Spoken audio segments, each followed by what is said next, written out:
Hey guys, if you need raw dog food anywhere in the United States, be sure to visit our friends over at texastripe.com. What's going on, people? I know you wouldn't thought you'd see my ugly mug again, but here I am as always. And as you see, I have a guest with me.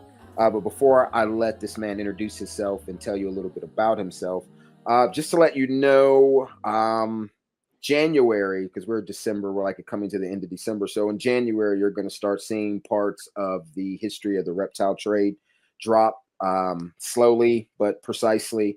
I have a lot of podcasts coming out, like external stuff and then internal stuff. So be on the lookout for that. I've been busy trying to get things up and work this Instagram and this YouTube thing together and like try to, because everybody says I should take this shit more seriously. So I'm doing this for you guys, not for myself or for anything else. Everyone wants me. They keep saying, do this, do that. When I don't want to do social media, they get mad. So I'm going to keep pumping this shit out as long as you guys are watching it. And I don't really have much else to say. So I'm going to let this man introduce himself, and then me and him are going to jump into what it's like, you know, working in the veterinary setting and, you know, all that good stuff that comes along with it. All right. What's up, everybody? My name is Justin. My Instagram is Vivid Scales. Currently did a revamp of my collection in the past year. I used to own a lot of blood pythons and green tree pythons and a lot of tree monitors, and now I am currently owning just snakes. I do have some geckos, but nothing like that I'm currently working with, like as a specific project. My biggest project right now would be my Jamaican boas. I have 2.1, a group of 2.1 Jamaicans. I have a group of 1.2 Ford's boas, 1.1 Berry Island boas. And I also have a group of 1.2 rhino rat snakes. Two of the rhino rat snakes were recently imported by Dan Mallory. So they're unrelated to anything here in the States, which is very important and cool. And then I have a few odds and ends. I have like a pair of lychees. I'm just looking at my collection right now. I have 1.1.1 green tree pythons, all different localities. Pure Jayapura from Oso, a boreal abomination. I have Oso. I have Chuck 2203 from Chilcondros. That was from Chuck's first litter with Deep Blue. I sold him Deep Blue a couple years ago, and he gave me a free baby off of that clutch as a part of the deal, which I respect. I have a few like odds and ends like Blue Blood High Red day geckos from Leaping Lychees. I also have a pair of lychees, non-locale specific, from Leaping Lychees as well. I have a pure diamond boa. A diamond python, sorry. I own mostly boas, that's why I said boa. Pure diamond python, that's from Leaping Lychees as well. He produced the clutch about a year ago. And then I have a high red striped gargoyle, that's a pet. And then my girl has a tricolor hognose, which we're looking to get a mate for as well and work with that as well, because they don't live long, so got to get that going on the ground. But yeah, that's basically it. My collection downsized a lot. I used to own a lot of black tree monitors. Yeah, I remember. Yeah, I had a huge group of black trees at one point. I had a yellow tree. I actually traded that to Tom Crutchfield. If we're talking about the history of reptiles, you know, Tom is a big name in that. Yeah. Tom has that yellow tree now. That yellow tree actually sent his wife to the hospital last year. Bit her on the hand, and it sort of like envenomated her hand, or got infected, the bite, and she ended up in the hospital because of it. I had a lot of green tree monitors, and yeah, now no tree monitors. Downsized a lot because I had a kid, and now just primarily working with snakes. Gotcha. Then, so yeah, I mean, you got a full house as far as reptiles go. Sounds like you got a good group of animals. Some things are pets, like, you know, the diamond python was gifted to me, so that's something that I will never get rid of. It's a pet. But my passion projects is the Chilobathris complex, the West Indian Right. boas, and those are harder to come by anyway. So those are like passion projects, and I'm going more towards, I guess you can say, the conservation side of things, where like I want to breed my Jamaicans in the upcoming years and gift them out, obviously, because I can't sell them across state lines, Right. or trade them across state lines. So I can gift them though. So gifted to zoos. The Bronx Zoo is near me. Hopefully, can get my foot in the door with the Bronx Zoo or something like that, and then the zoos in the area, and see if maybe we can swap out genetics and stuff like that. Because my Jamaicans do have long lineages from Kansas City Zoo stock and Tom Crutchfield line stuff as well. So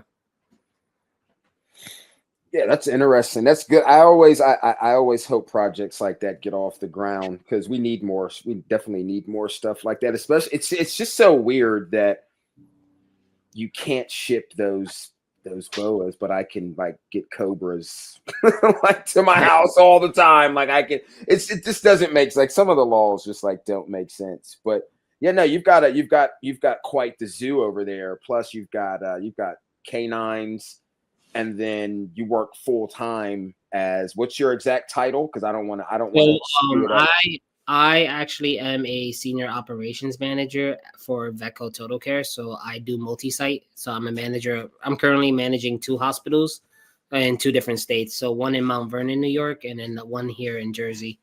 So I So yeah, travel. you're just like animaled out 24/7, right? And my girl too. My girl's a veterinary technician as well. So that's what we met in the field. So Gotcha. this whole household is nothing but animals. So what's it like? Like, I mean, you wake up. I mean, I'm from the East Coast too, so I know, like, and especially where you are is can be hectic. Trying to compete with traffic, getting to work. I mean, you already know it's going to be busy because of where you are. You already know it's going to be some BS. It's going to be some good. It's going to be a little bit of everything. Yeah. So, like, I mean, what do you? So when you get to work, like, is there? What kind of protocol do you have? Like, as soon as you get to your first site, like, what is it? What is the first things that you have to do? First thing I do is I have to check in with my team. We review the schedule together, making sure that our appointments are booked accordingly. Checking what's coming in, what looks like it's going to be a canceled appointment. Just trying to manage the flow of the day. Right. From there, we determine, can we see emergencies? Can we take in any walk-ins like sick pets and stuff like that? Because we're primarily GP, which is general practice. We're not emergency or emergent vet. So we do what we can with what we have. So if we're fully staffed and, we have a cancellation, or we know some appointments aren't confirmed, or appointments are getting done faster than normal, then we will take in like walk-ins, vomiting, diarrhea, stuff like that. Anything that's a true emergency, broken bones, open wounds, stuff like that, we usually refer out to our like neighboring hospitals, urgent cares, like veterinary emergency group, Oradell, Blue Pearl. There's a lot of emergency animal hospitals that are in our area, especially in the tri-states.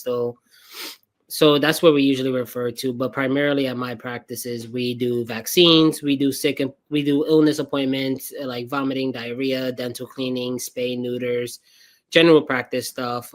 If it's something that we can treat, we do ultrasounds.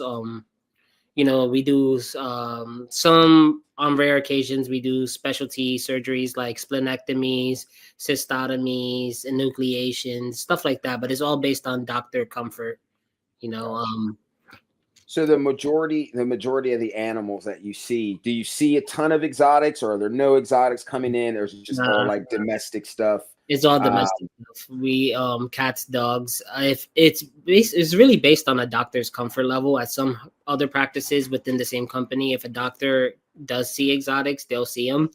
We have there was a location I was helping start up last year, and that doctor saw a bunch of ferrets and rabbits and stuff like that. But very rare that we come across a doctor that sees exotics.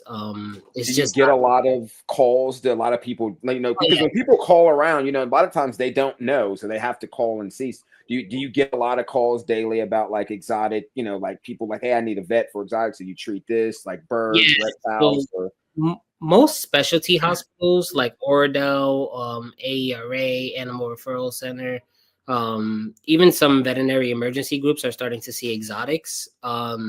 there is a demand for exotic vets, For but sure. unfortunately, it's not something that's pushed in vet school, and it's not something to see exotics. You have to take that extra step and be willing to pursue it, especially Right. as a veterinarian. A lot of my vets said that they didn't want to pursue it, or they just didn't have the time to pursue it, and they'll do like CE events and stuff like that, but they're not actually like doing specific courses for exotics. I Got you. do have my own exotic vet that I go to. I was actually at the vet today for one of my rhino rat snakes. My buddy James Madehoff.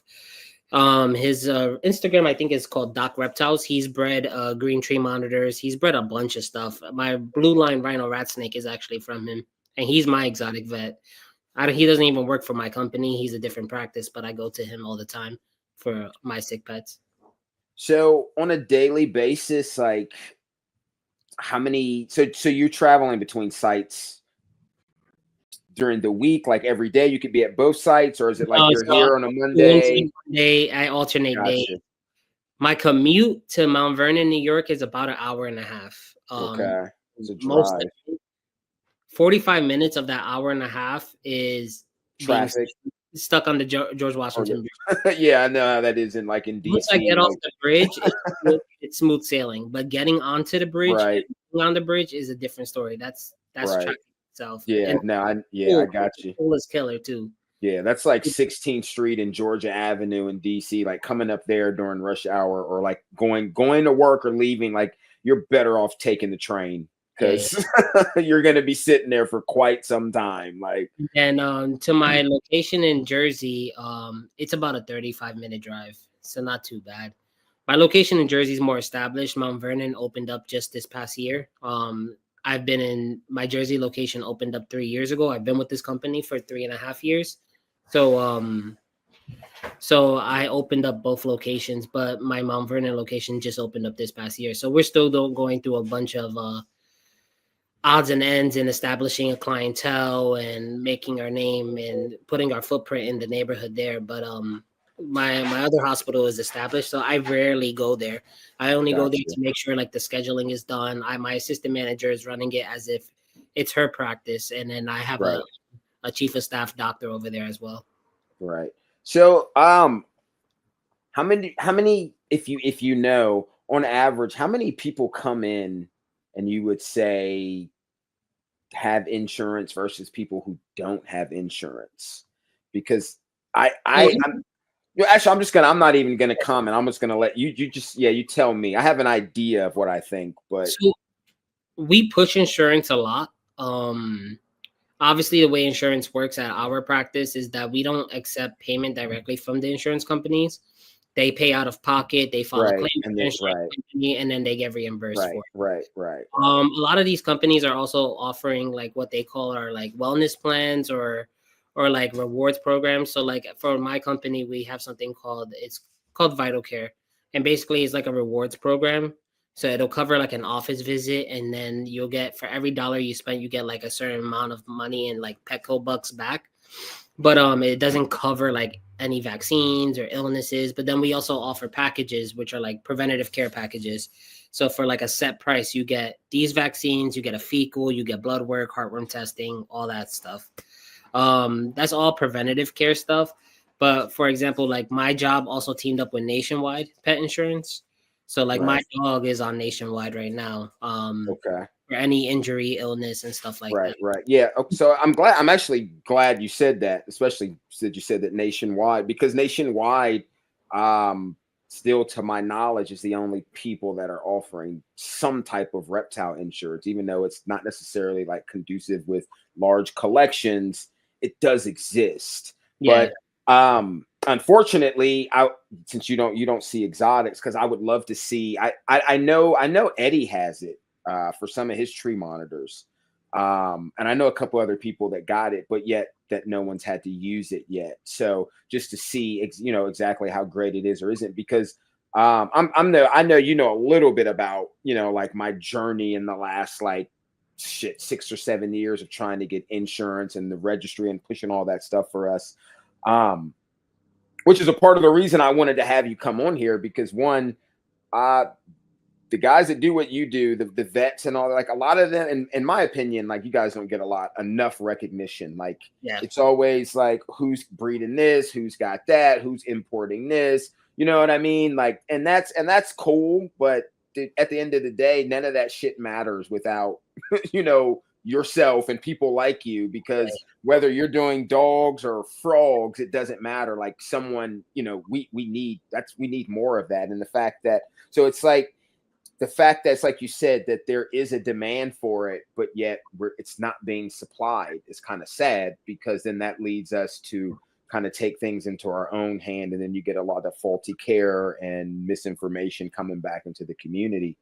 So you said you have your own vet that does things for you, like reptile wise. Like how has that experience been? Like, you know, what have you had to do anything? Has he had to do anything like major for you? Like So surgeries or treatments or anything? Like, how did that go?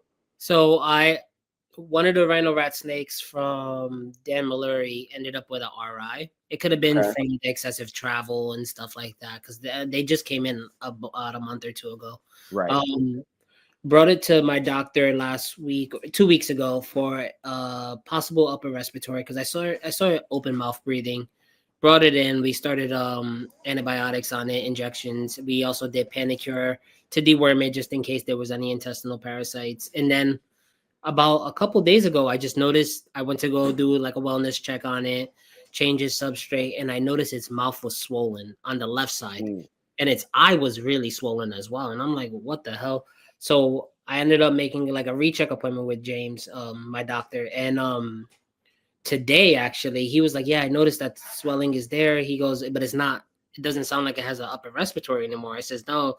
He's like, we believe it could have been like a secondary bacterial infection. So what we actually did was did a small incision on right behind the teeth, and actually pus came out. And immediately he applied some pressure, and eye swelling went down, the mouth swelling went down. Everything is looking normal now. We're hoping the snake also looks like it's in shed. So after a couple sheds, we're hoping everything goes back to normal. But small stuff like that I knew that I could have done at home, and I was actually thinking of doing myself at home. But just to be better safe than sorry, I get a second opinion from my exotic vet. And he's in New York. He's in upstate New York. And so he's about a 45, 50-minute drive from me. But I'm willing to take that drive just for that experience. And the bill itself wasn't bad. That's what I was going to ask you. Do you feel the bill was fair as far as, you know, I mean, think about it. There just in general. An office visit, small incision on the mouth, and then cleaning the mouth up and everything. It ran me $120. Oh yeah, no, that's doesn't get any better than that. When I was living in Colorado, because there wasn't a ton of that around, like even to get your dog's ears cropped within like a 3-hour radius, there was only one vet that did it. So they could charge whatever they wanted. And they did. They charged like $1,000 to do it. But yeah, the reptile vets that I heard about, and I would talk to people, are like, bro, because they're so expensive. Like if you go, just be prepared to be spending like $500 or $600, like at least. Yeah, and so that's $100. Some practices are like that, but the reason they're charging that price is because most exotic vets are at specialty hospitals, like Red. Right, where they kind of have to, because they really The office visit alone is $200, $300, right? You know, fortunately, James works in a small hospital. It's not a specialty hospital, so you know you have to really look at your local hospitals and see. There's an exotic vet also by my other practice. He's literally maybe 5 minutes from my practice here in Jersey, and we refer to him a lot. You know, if we get guinea pigs, ferrets, anything like that, we say, oh, there's an exotic vet down the road, just go to him. And he's well known in this area. His name is Dr. Stansel. And he works with a lot of the exotic pet shops around here as well, in treatment and stuff like that. And I believe he breeds reptiles and like aquatic stuff as well. You know, is this a kind of like heavy set white guy? I believe so. You know, I think I met him in person once, and it was, I'm almost certain that's what he said his last name was, and he was a vet. Guy drove down. I had some Fantasticus for sale, like some years ago, and he drove down all the way down from Jersey somewhere. And when he got there, the thing had died. Like, so what happened? I had moved some stuff around in the enclosure, and then I forgot to put the branches back over the water dish. And so they hopped in the water dish and couldn't get out. And I had no idea because I went in there like I was in such a rush. And I moved it, and then he hit me up. He's like, "Yeah, I'm here." So he comes in the house, and I had a huge Presa Canario at the time, and he comes in the house, and we were talking for a little bit. I'm almost certain that might be who that was. And I went in there and opened up the enclosure, and I was like, "Fuck." And he's like, "What? It got out?" And I was like, "I wish." Like, no. I was like, "Bro, it's fucking dead." Like, like the only thing I could do was like giving gas money. Like, you know what I mean? Like, I felt I was so like I felt so ashamed. I was like, "Bro, how the fuck did you forget to put the branch back?" Like, you know what I mean? Like, but what is the breed you are seeing the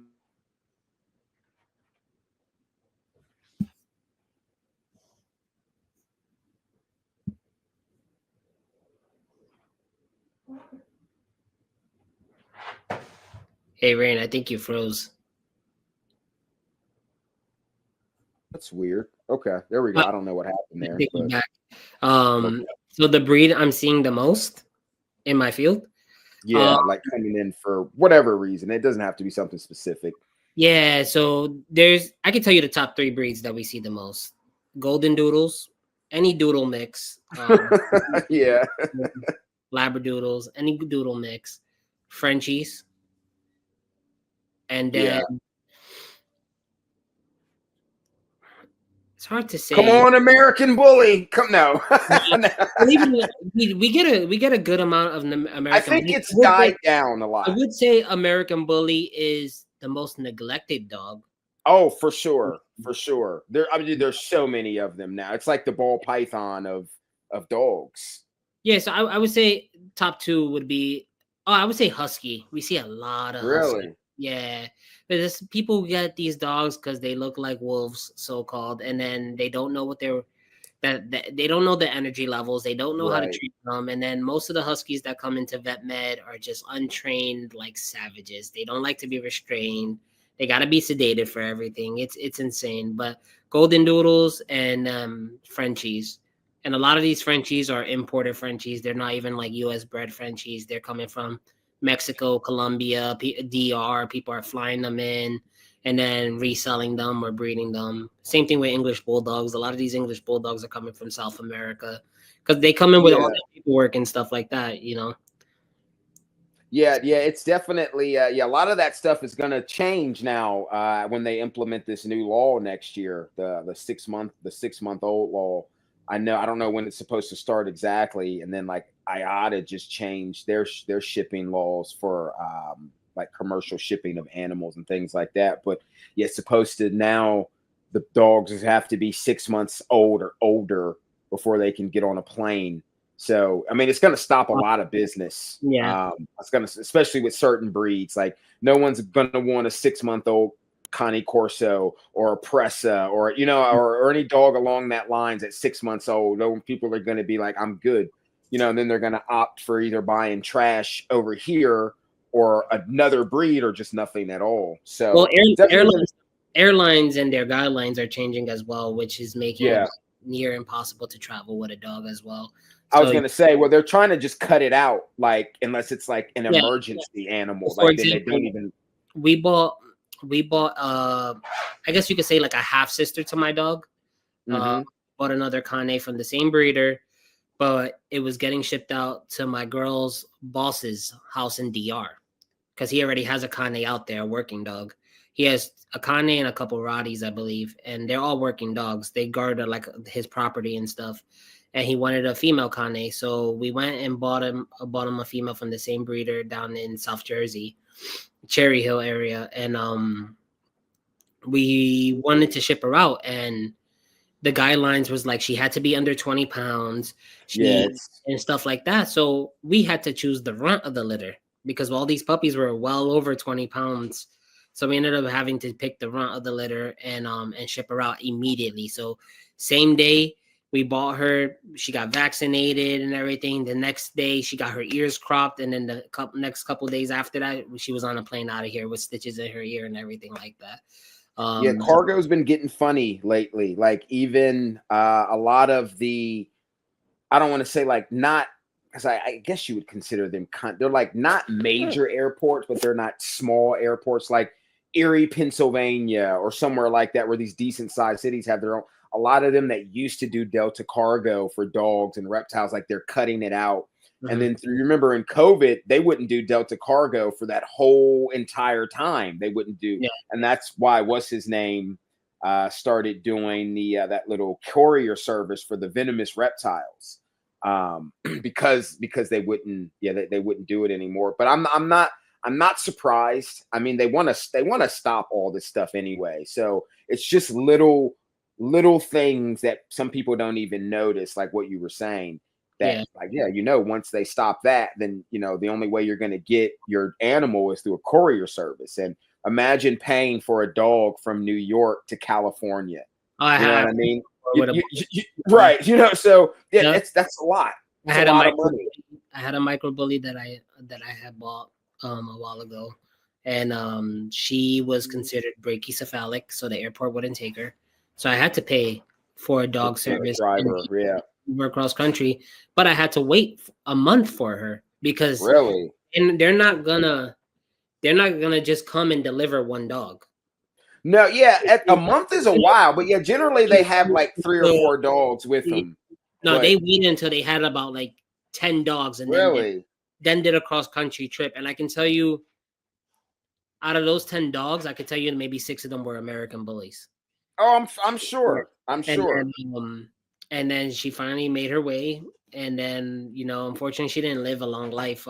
She was a micro bully. She was very well inbred and stuff like that, and then I lost her at about the age of like 2.5. Unfortunately, that was my baby. They say a lot of them don't make it past they don't. 5 or 6. So it's very rare that you'll see an American bully past like 8 years old. Honestly, like. Dude, my cousin's dog dropped dead on him at 3. Like, but at the same time, like that guy shouldn't be doing anything with dogs. That's why we ended up going. Me and my girl ended up going with a Cane Corso. We loved American bullies. My boy Biggie. He was the best. I sent you videos of Biggie. Yeah. He was a dog that'll protect the house and everything like that. He was definitely a dog that loyal to a bone, man. He would even try to attack my girl if she hugged me and stuff like that. He was so protective of me. But he unfortunately passed away. He had a very rare skin disorder. We were doing testing on him, blood work on him. He was on like hardcore antibiotics. He was becoming resistant to every antibiotic possible that you can think of. We were doing resistance testing through IDEX and everything like that. Spent well over 10 grand on this dog. And I can imagine, bro. Blood work every time because he was on chloramphenicol and checking his liver values and kidney function and all that stuff. So at some point I felt like I was being selfish keeping him alive. Right. And unfortunately, I had to make the decision to euthanize him. And then just a year before that, I had lost my female micro bully, Bombay. She was just so tiny and compact and inbred that like her internal anatomy wasn't normal. She couldn't poop normally because her intestines were like so curled up that she had to be on Miralax with her food.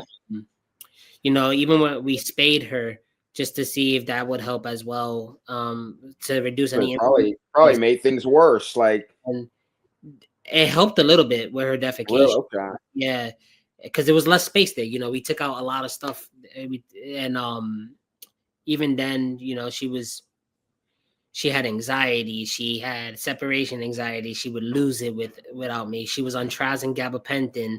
like real crazy stuff. She was licking her paws until she had granule. Yeah, and that's Like it was insane. So unfortunately she passed away.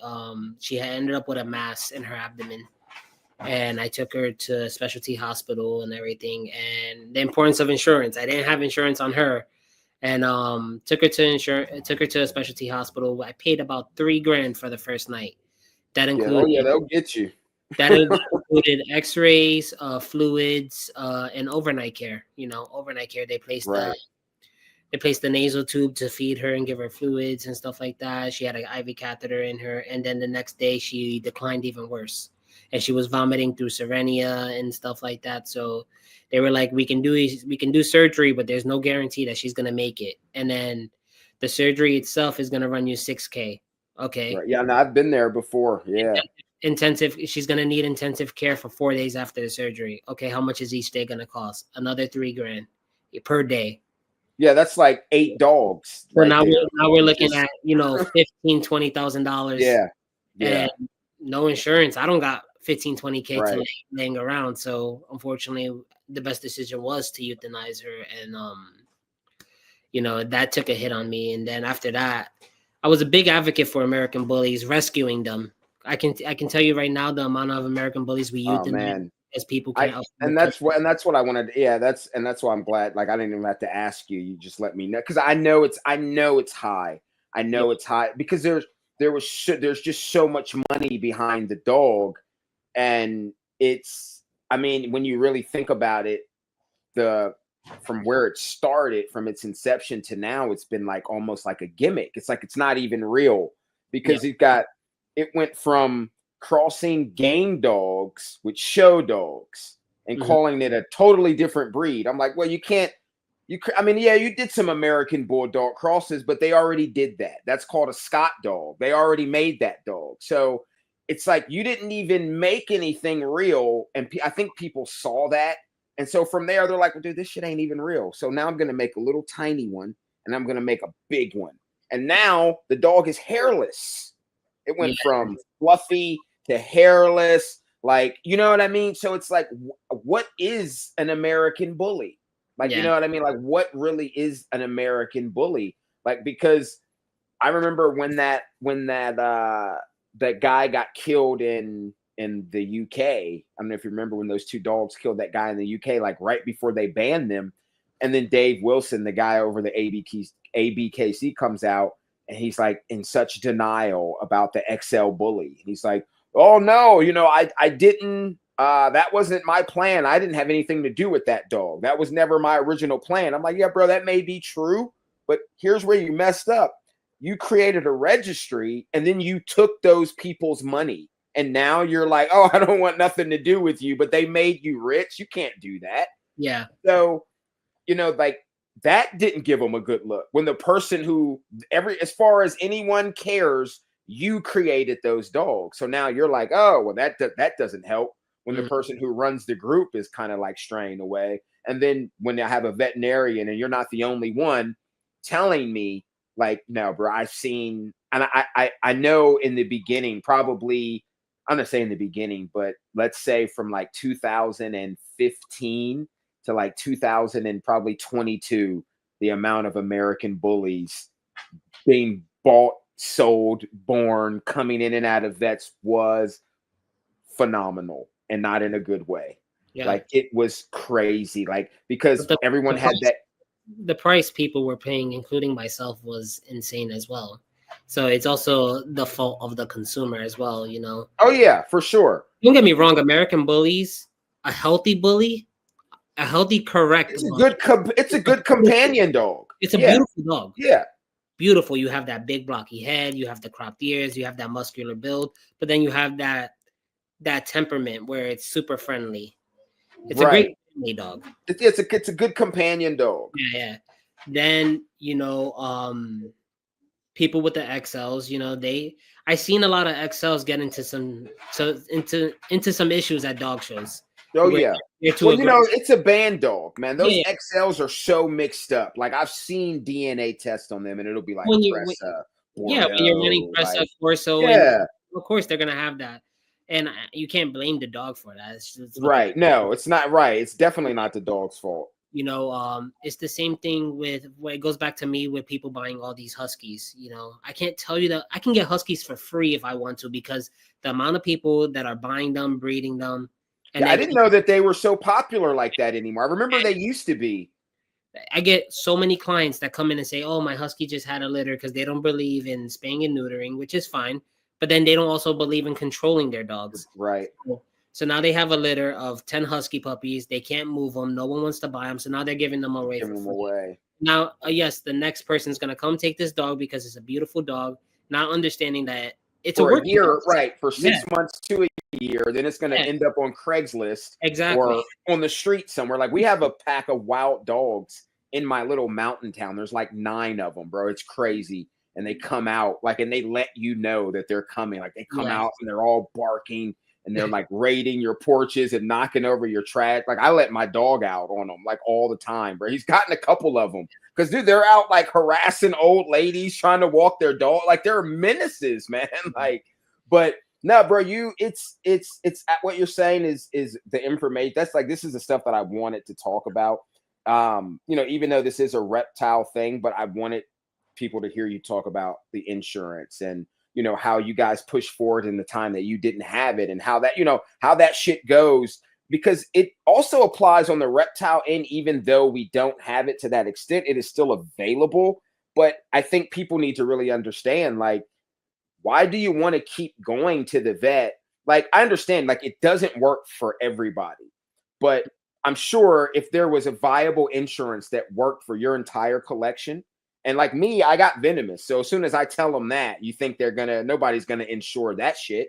You know what I mean? So it doesn't work for everyone, but I would love to get liability and health insurance and put this guy on my homeowner's insurance. And I know certain people have been able to do it with private brokers.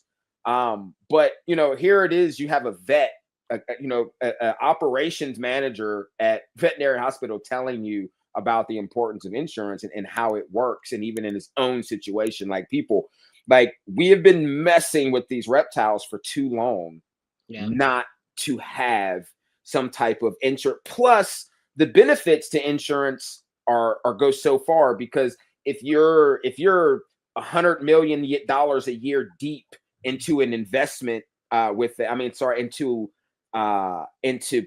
insurance plans and policies with whatever the company is, they're not gonna just let that money go away because of some ban bills that may be coming in, but they're gonna help you fight. That's a lot of money. Any real insurance company would, and we're not thinking about that as how can I say, just I guess just a simple way to put it is just like as a merger or an ally, using the insurance companies as allies. That's what dog people do. They use them. They've got so much money where the AKC can say, oh yeah, you get there, you're going to get a discount because we've registered so many dogs a year with Nationwide or State Farm or whatever it is. So insurance is definitely, I can't really see too many drawbacks. It's not like, what is insurance, like $10-12 a month for the dog on average?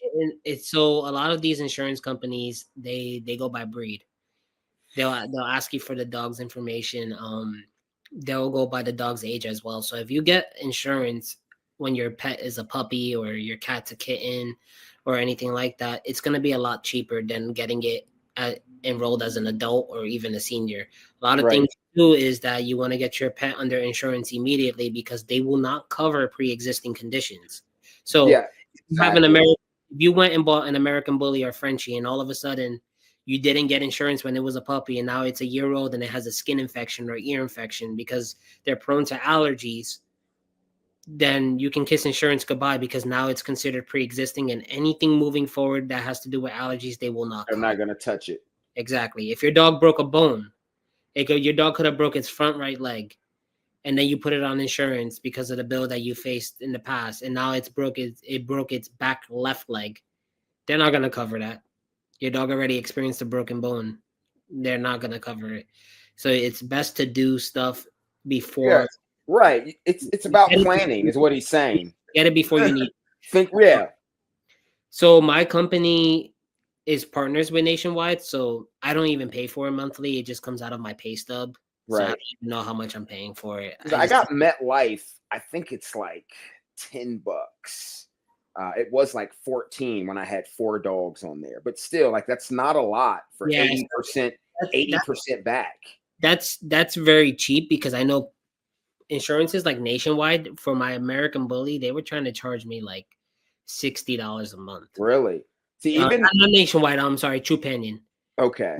Trupanion. So a lot of these bigger companies, they are more they're more ears to the ground when it comes to dogs' conditions and common conditions that dogs are facing, and they're upping their rates because of it. So if you have a Hmm. French bulldog, an English bulldog, or an American bully, your rate is going to be a lot higher than the person with a Chihuahua or poodle or anything like that. And see, now we could translate that. Now, if we did have insurance for reptiles that was already running and working, so that would basically be how the ball python and some of these other mutations would be treated, because any vet would know, well, like, bro, you're not going to convince a vet that albinism or a leucistic animal is healthy, because by definition, it is a disorder. So that has to be explained to the insurance company. So they're going to want to know, like, okay, wait, so you mean you've got like 500 types of one snake that comes in, because someone would have to really explain all of that to them for them to really understand and how to make their policies. Because if you think about it on the insurance end, like, well, we don't want to give you insurance on already sick animals, because that's how they're going to look at it. It's like you said, that's a pre-exist albinism. That's a pre-existing condition. We can't help you with that. You're, like, yeah, you may have paid $10,000 for that snake, but by definition, this is a skin disorder. But And I think the issue with insuring reptiles is one, the demand. Not a lot of people are inquiring about it. no, unfortunately, they're So not. if there's not a good amount of inquiries, insurance companies are not going to see the value of doing it. Then two, the emotional value. People connect with dogs and cats Exactly. a lot more emotionally than a reptile. It's sad to say because some people do really emotionally connect with their Hmm. reptiles. Yeah, your average person So isn't. Yeah. yeah, the average person is not going to say, "Oh my god, I love my snake so much. I can't live without my snake." But Dogs then when you, right, and cats are being compared to kids nowadays, and people oh, for sure. Yes, yes. they're going with the dogs and cats. So, you know, that's insurance and companies are taking advantage of that, and it's not wrong. They're providing more healthcare. Right. No, that's their job, right? That's what they're supposed to do, give services. I think that a lot of them also, because I've had conversations like as far up as I could go, like on the ladder, like talking to people in corporate insurance companies about reptile insurance.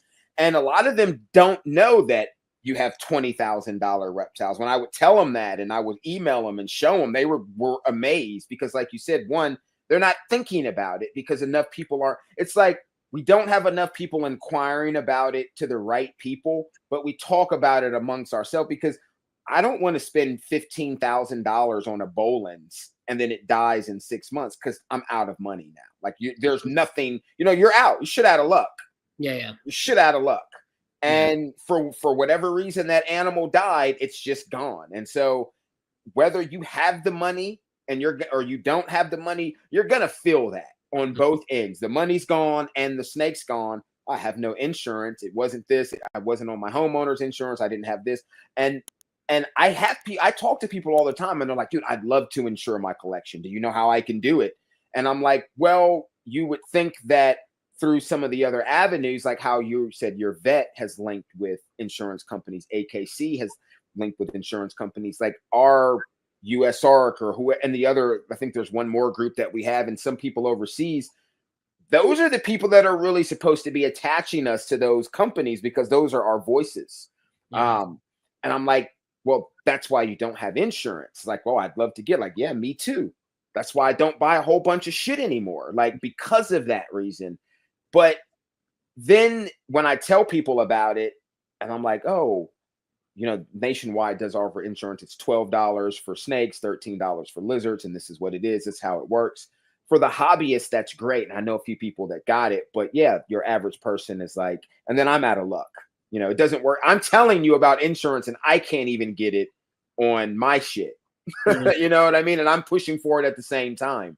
Yeah. So But I mean, but then in the UK, they have to have liability insurance. You know what I mean? And they have other avenues. It's rumored that they are working on what we are talking about right now. So they are understanding the need that it is important to have liability insurance for yourself, for people in your home, and then stuff for your animal at the same time.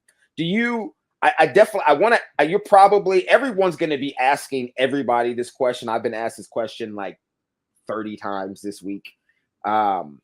This documentary coming out supposed to be with like Tom and Tyler. Someone said Chandler. I don't know if that's true, if Chandler's going to be on there or not. But you know, when people start talking and information starts getting jumbled up. But what do you think about this documentary that's coming out? What do you think? What is from the other two that he's done? We already know it can't be great. But what? Just spitball. What do you think is going to be said, or because none of us really know. Mm-hmm. I mean, they've already done like documentaries on Tom, and I really look up to Tom. I did a lot of stuff that I have came from Tom's history. A lot of the West Indian bows, Tom was the one bringing them in back in the day, and a lot of this stuff he's been breeding for over 30 years. I respect Tom. I have no judgment towards Tom, and what was done back in the past was the way things were done. You get me? Right. For example, when Brian Barczyk was alive, people talked the most shit about him. But yet he was a pioneer, and he was a pioneer, especially to the YouTube game and reptiles. Oh yeah, for sure. And I respect Brian. I grew up watching Brian. I grew up watching Snake Bites TV, him and Chewy and all the OGs YouTube. I grew up, looking up to Tom Crutchfield, and now I have his personal number on my phone, and we text back and forth. There's a lot of people I've met along the way as well. My reptile mentor, his name is Guy Montecalvo. He's my monitor mentor. Big name here in Jersey. He owns like 130 something monitors. Some stuff that only he has, and he's good friends with Uncle Mike and everybody. And Guy lives 10 minutes from my house, and we talk almost every day. And he used to tell me how things were brought in back in the day, and how things were done, and how things were kept back in the day. And nowadays it would be frowned upon, or he would definitely be criticized for it. But this is how they were doing it, and they were successful. Right. Yeah, no, I was there with it. So I know. Yeah, I was doing a lot of it myself from 88 on up. So I think although it depends, it's really perception, really, on how people take things. It could be like, wow, it's eye-opening how far we've come from back then to where we are now, or it can bite us in the ass and then shed more negative light towards us in the hobby. I don't know which direction it's gonna go, honestly. Yeah, no, I think everybody is wondering. Like I said, and I've been getting asked a lot. I know a lot of people, because they're like, you've been in it. Like I've been in it since the initial inception of the modern day reptile trade. Since captive breeding clicked, I was here. You know what I mean? So from and like it's funny. I was on a live last night with the Gecko Exchange, and then after we got off, one of the guys was like, "Bro, I need you to come on my show and tell those same stories." He was like, "Yeah, I didn't realize you had been in it like that." And I was like, "Oh, bro, I've seen it all from when it started, all the animals we killed, the millions of animals we imported in and out. Like, I remember when, everything started, the first, like I had every issue of Reptile Magazine, Dog Fancy, Dog World, Aquarium, Bird, Critter, everything. And I would, some of those same practices, like that's what it was. We didn't have a lot of information. And so things were kept, like you said, in a way where people would be like, "Oh, there's no way." I'm like, yeah, but that's what it was back then. But then you also had some people then who were trying to do like kind of how you see the guys in the UK. And you see more people doing it now, trying to make huge, elaborate enclosures. A lot of people were trying to mimic what they saw in nature, but it was so hard to get that constant information. Like, whereas now you can just pull out your phone and see what temperature it is in Ghana. You know what I mean? And if you really want to, you can set your your thermostat to, what that is, and put your however you need to do it. I don't know. I think people are really worried because every time that guy makes a documentary, now you can't have tigers anymore. Now you can't have chimps anymore. And they've been wanting to stop this for a long, long, long time as it is anyway. So it's who knows what's going to happen, unfortunately. Yeah, I have a good feeling the direction the community is going is in the right direction. You see a lot more people straying away from having larger collections and really focusing on like obscure species or like passion projects. They're not chasing the dollar anymore. They're really going for like what they want to work with. And there's other people that are stepping down from the hobby but still promoting the hobby at the same time. Look at Ed, Father Right. That's my boy. Like me and Ed, we talk a lot. I've been to his house multiple times, excluding Tree Monitor Fest. He's invited me over. He's hooked me up with a bunch of the hides when I was keeping tree monitors. And Ed is an amazing dude. And if Ed's a great guy. you sit down and talk to him, he went out of his way. He busted his ass to get that collection of blue tree monitors. And now he sold it. Right. Sold it, and now he's onto a different passion project that still benefits the tree monitors. But it's all perception. Some people are perceiving it as he's against keeping reptiles now. He's gonna fight for them to make it harder for us to get blue tree monitors, or he's trying to find a better way for us to get blue tree monitors, or he's trying to actually create sustainability in Right. the wildlife population. And I'm all for it for what he's doing. He's investing in cameras. He's investing in a boat. He's investing in a lot of stuff, and he has more stuff that he hasn't mentioned that he's trying to do out there. And props to him.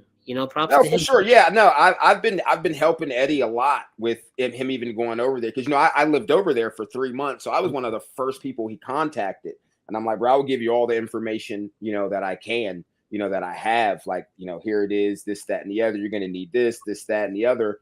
But, I've been dealing with Eddie since he started. So funny. He went to, he's from DC too. And he knows one of my aunts, and we met online. So, for us, I was like, damn, bro, that's crazy. You went to the same, you were there when my aunt was the college counselor there. He's like, yeah, I remember her. And, we got cool immediately because I hadn't kept tree monitors before. So he, was pitching me some ideas about grasshoppers and things like that. So yeah, Eddie. And then, I think the very first interview he ever did was with me. I still have it. I have 2 interviews that I never released with him, like still on my laptop that eventually I'm going to put out. But I'm not even sure if it's even a perception of people with Eddie. I just don't think, they just don't like it. Is really what it is. Because it's hard to perceive something when no one ever. I mean, these days people are, Eddie's being pretty transparent.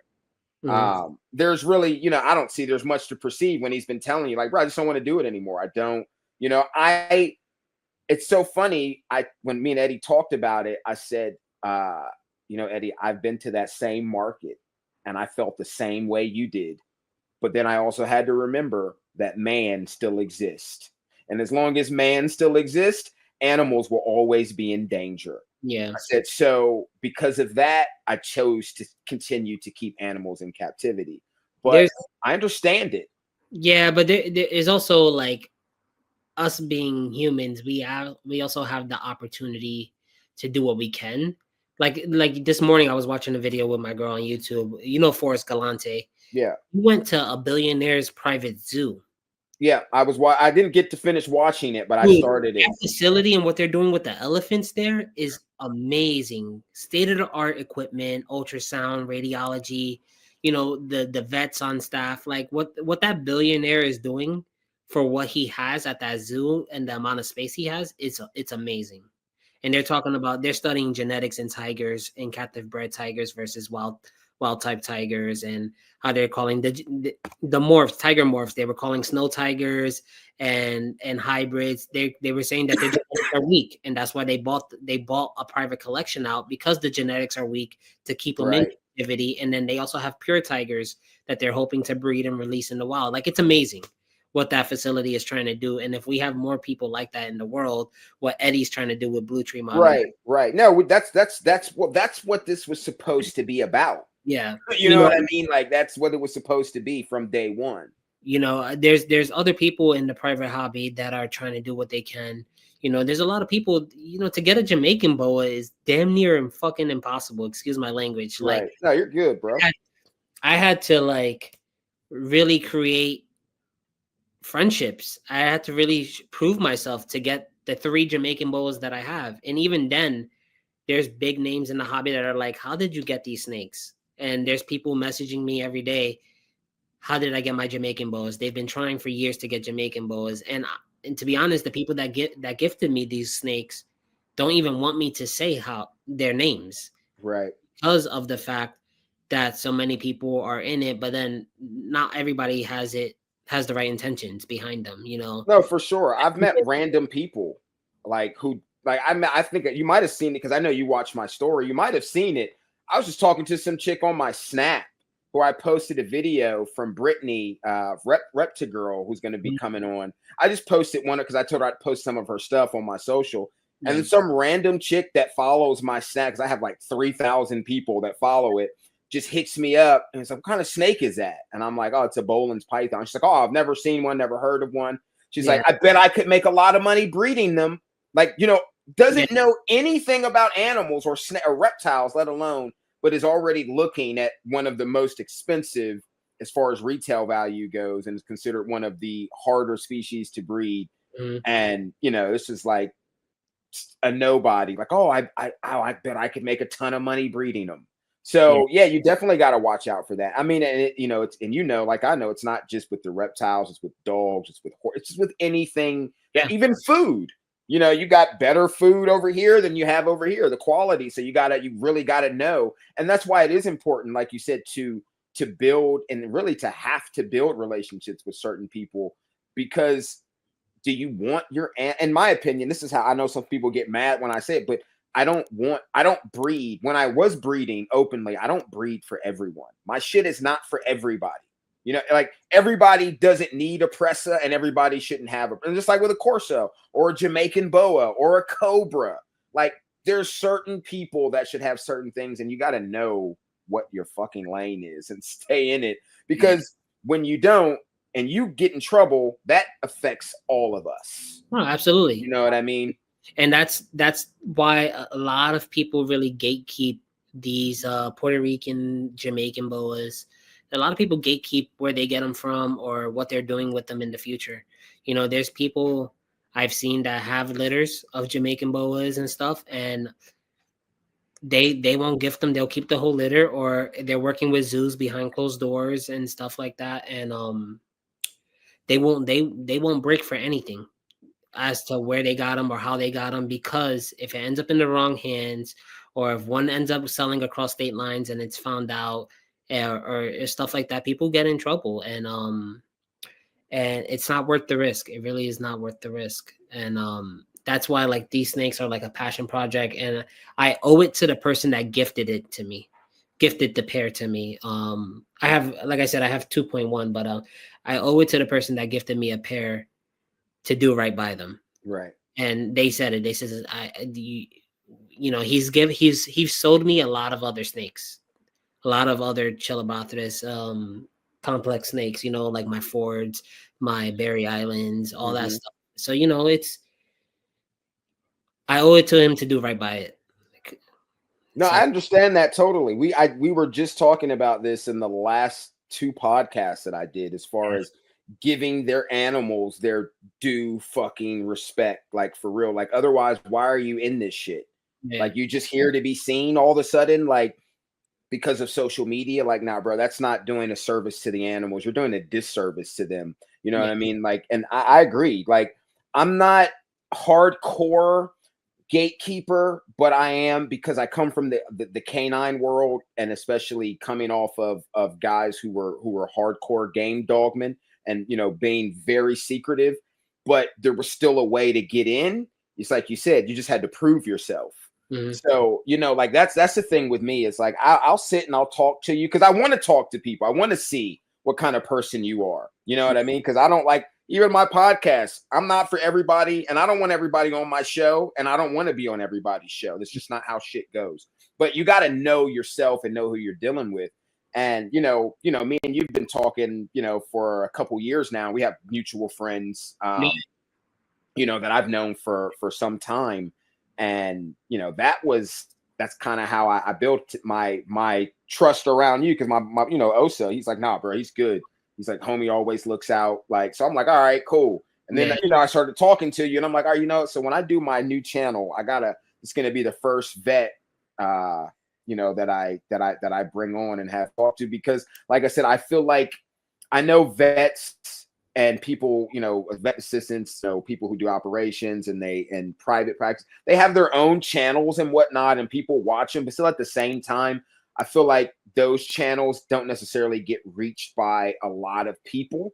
It's more specific. So I'd like to come over, especially dealing with exotics, like you working in a non-exotic vet, but having majority of exotics in your house. Yeah. So, I really appreciate you for coming on. Yeah, how I met also was a funny story, because I had bought a bunch of Exoterras from this guy in South Jersey.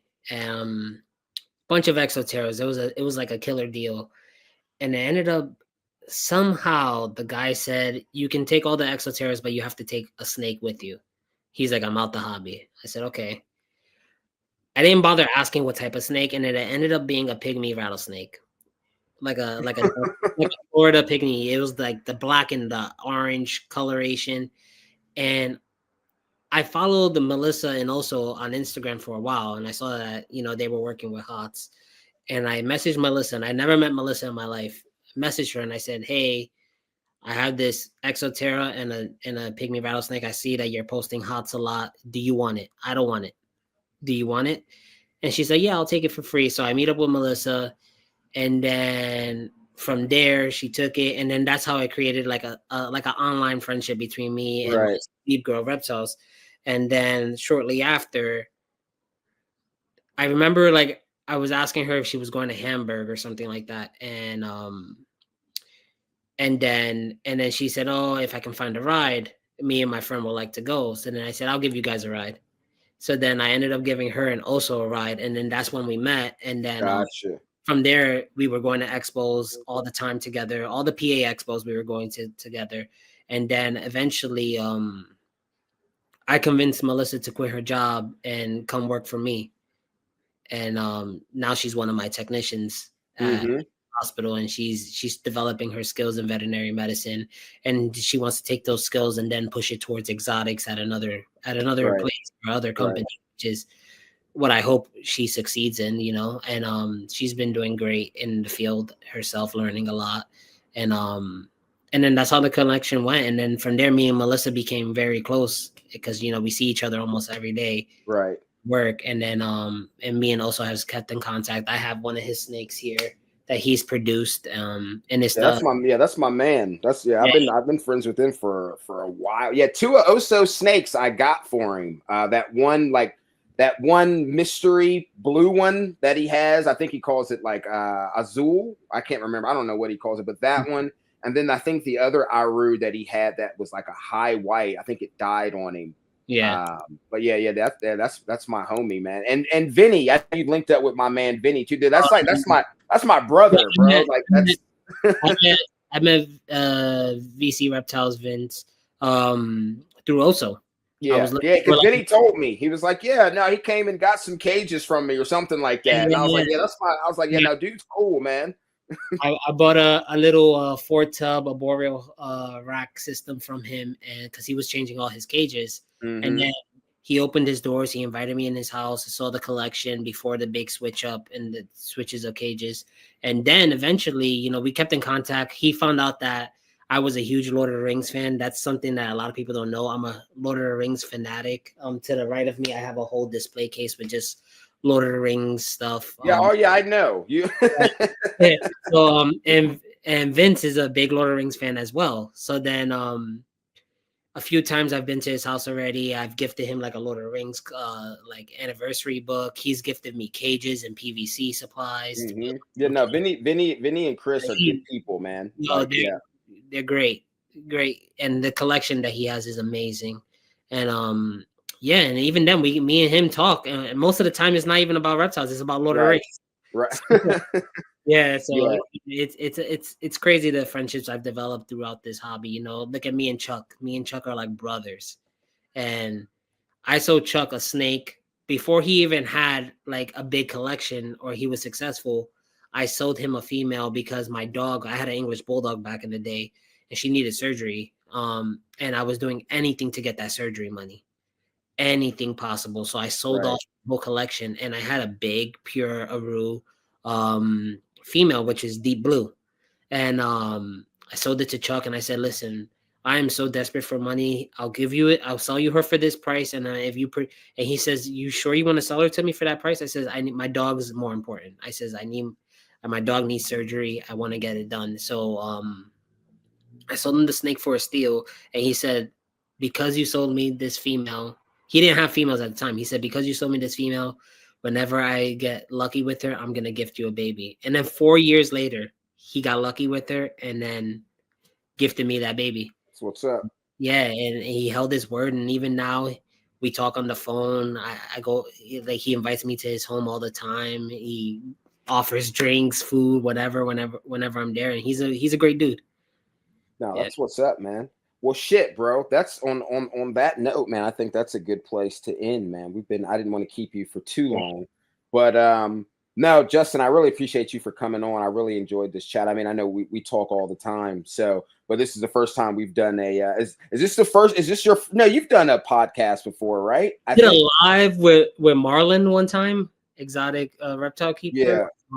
I did a live with him one time. That was like my first live ever. But we didn't really. We were just talking like green tree monitors and GTPs. But this is like my first like a podcast. Yeah, no, bro. No, when you come on with me, they already know what it is. If you see me on, you come on my show, bro. That's just some real shit going on over here. No, no. I appreciate you for coming on. I've been trying to put this together for a while. Like I've got a whole list of people. Like there were some people that wanted to come on, but because of where they live and what they're doing, like they can't come on. Like unfortunately, like Tom's Reptiles, he wanted to come on, he can't, and it sucks because I really want him to come on, but he can't do it. But no, everyone, I will have Justin's information down in the description section. So his Instagram, so you can go and follow him there and check him out. If you were in the New York or Jersey area and you got a dog or a cat, not anything exotic, but well, if you got something exotic and you can't find a vet, hit this guy up. He can put you in contact with the people that you need to be in contact with. You heard him say it out of his own mouth. Insurance is important. So I don't know what else to say, people. I mean, that's it. So until next time, peace out. Peace out, guys.